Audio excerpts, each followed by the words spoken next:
Hi everyone, good morning. I'm talking today about this case, Police Officer Pownall, who shot and killed somebody in Philadelphia who was running away.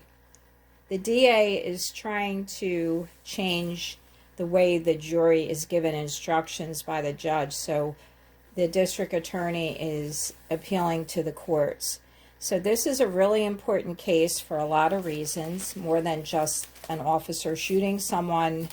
Our Pennsylvania state law, which actually allows an officer to shoot someone, and a vocabulary word called jury nullification. It's very important that if you ever sit on a jury, you know about jury nullification, and stay tuned to the end. I'll talk a little bit more about that. So that's Officer Pownall, and I first discovered the case from the Northeast Times, which is my local paper. I filmed another video about the cameras. The speed cameras are coming to Philadelphia, and it's really serious. They're being installed on the Roosevelt Boulevard, and you can look at my channel for that recent video. So as I was reading through this paper, and it's a very thin paper now because, as you know, people aren't reading the newspaper much, but this is a newspaper that has printed articles. People that live in Northeast Philadelphia, I heard, like to read this newspaper from beginning to end. There's all kinds of stories in it, some, human interest stories, there's ads, there's employment. You can even look for a job in the newspaper. So here we go. I'm going to take this away. I'll let you just look at the picture of the dude. I don't know much about the case other than the suspect was stopped, and his name is, David. I'm trying to find it. Actually, they don't mention it in the Northeast Times. So anyway, the suspect threw down his own gun and began to run away.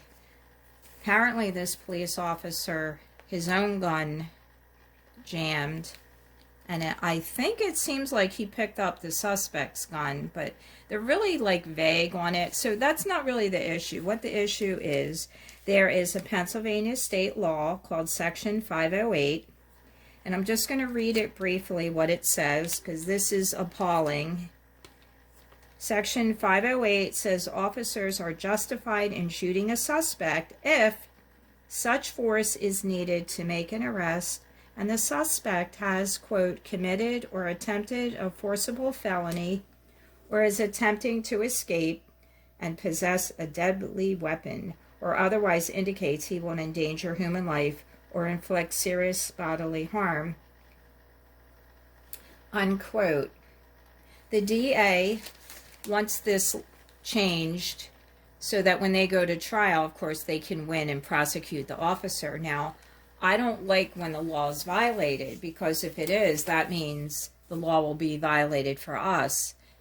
For instance, the First Amendment, the Fourth Amendment, saying that you don't have the right to film in public, you don't have the right to travel, you don't have the right to own a gun. So our Constitution is being violated.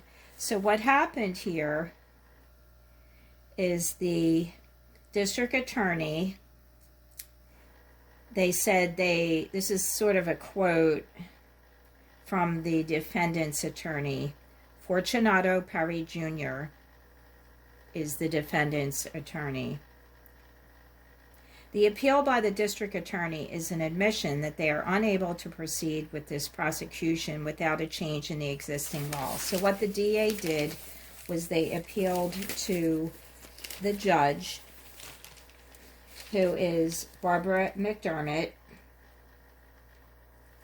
and she's denied this appeal because she said the courts don't have the authority to rewrite laws passed by the Pennsylvania General Assembly. So the DA is attempting to bypass where the laws are passed, and that's in the legislature of our state, and they wrote to the judge, and they want her to tell the jury different instructions, and that's what happens. The judge tells the jury how to proceed, or they'll explain the law. And I did sit on a civil trial one time, and it lasted about 5 days, and the judge did instruct us. Now, when the jurors went back into the room, which is a private room where no one else is allowed in, the lawyers aren't allowed in there, you know, the bailiff, anybody, it's all to the jurors to decide the case. We had a few questions, so we went back out to the courtroom, and the judge asked what was our question, and one person in the jury, on the jury, was speaking to the judge. Not everybody can start yelling out. So the person that was like our spokesperson for our group asked the judge to explain part of the law. But, you know, sometimes they can go into a very lengthy description and you're more confused than when you started.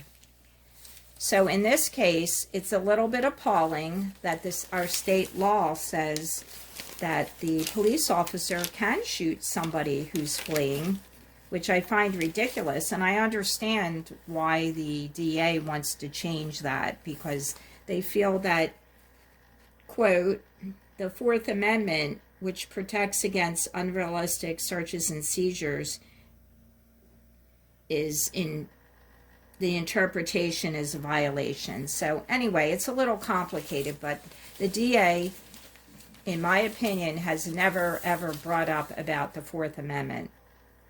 And that's actually more of a federal law.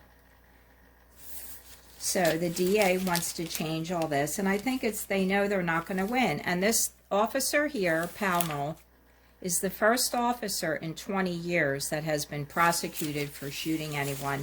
There have been other police shootings, but they are justified, and I guess the DA thought that he wasn't justified. But actually, Section 508, from what I'm reading here and the way they're wording it,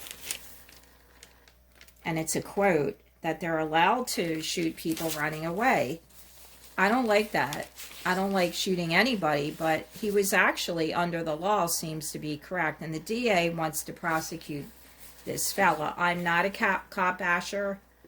I don't like some of the things police officers do. I don't like bad cops. But I don't know if this fella's innocent. You don't want to be in any position where someone already thinks you're guilty. So I want to write down, I'm going to take the tablet away, I'm going to write down the words that I want you to Google, and you can do some of your own research about this. A lot of people don't know about this term, jury.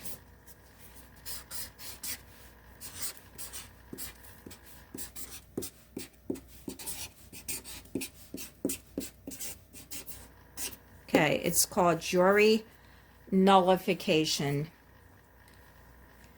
And that is when the jury disregards the law and also disregards what the judge says. Now, they're not saying we're going to disregard your rights. What they're saying is, I don't like that the law says that the police officer can shoot somebody running away. I don't like that law, because that's not an amendment. That's not our Fourth Amendment. That's just a law that was made in my state, Pennsylvania. So the jury will decide on their own. You know, you have to understand, when people go into a jury, they already probably have a lot of their mind made up. They can look at somebody and make an opinion. They can hear one thing that stands out in their mind. You know, in a lot of murder trials, people convict the defendant because they saw her spraying silly string all over the grave of her children. I think that was in the case of, I think her name was Dolly. It escapes me right now, but the jury actually was polled, meaning asked, what's your opinion, you know, about the conviction?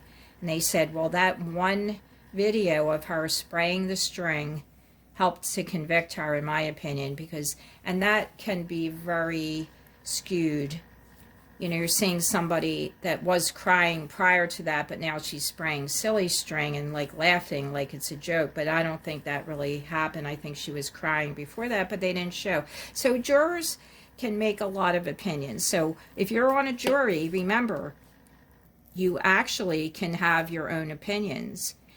You don't actually have to follow exactly what the judge says, because they give you a lengthy description of the law and now you're confused.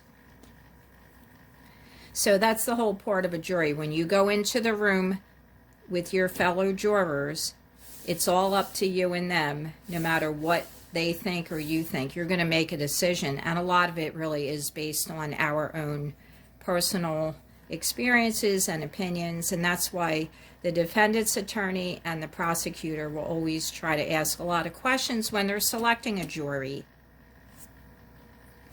So you can make up your own mind, because it's a private room. They're not allowed to have a camera. They're not allowed to have a microphone and listen. No one comes in and asks you any questions. You can even be sequestered if could be a 6-week jury. You have to live in a hotel room. So this is a really, really important, vocabulary word in the legal system that I think it would be a good idea if you Googled and read about it in case you're ever called to a jury.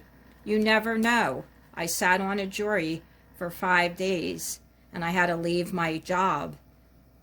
And we weren't sequestered. I could go home. I wasn't allowed to speak to anyone about it.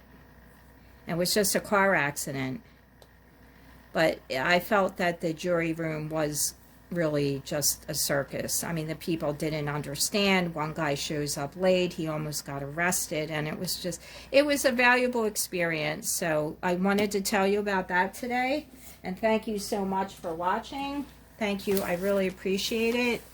And if you're ever in Philadelphia, make sure you visit the Liberty Bell. I've never seen it. I've lived here all my life. I've never seen a Liberty Bell unless in person. I never went with my parents. I never went with a school trip. But I've seen pictures of it, so that's good.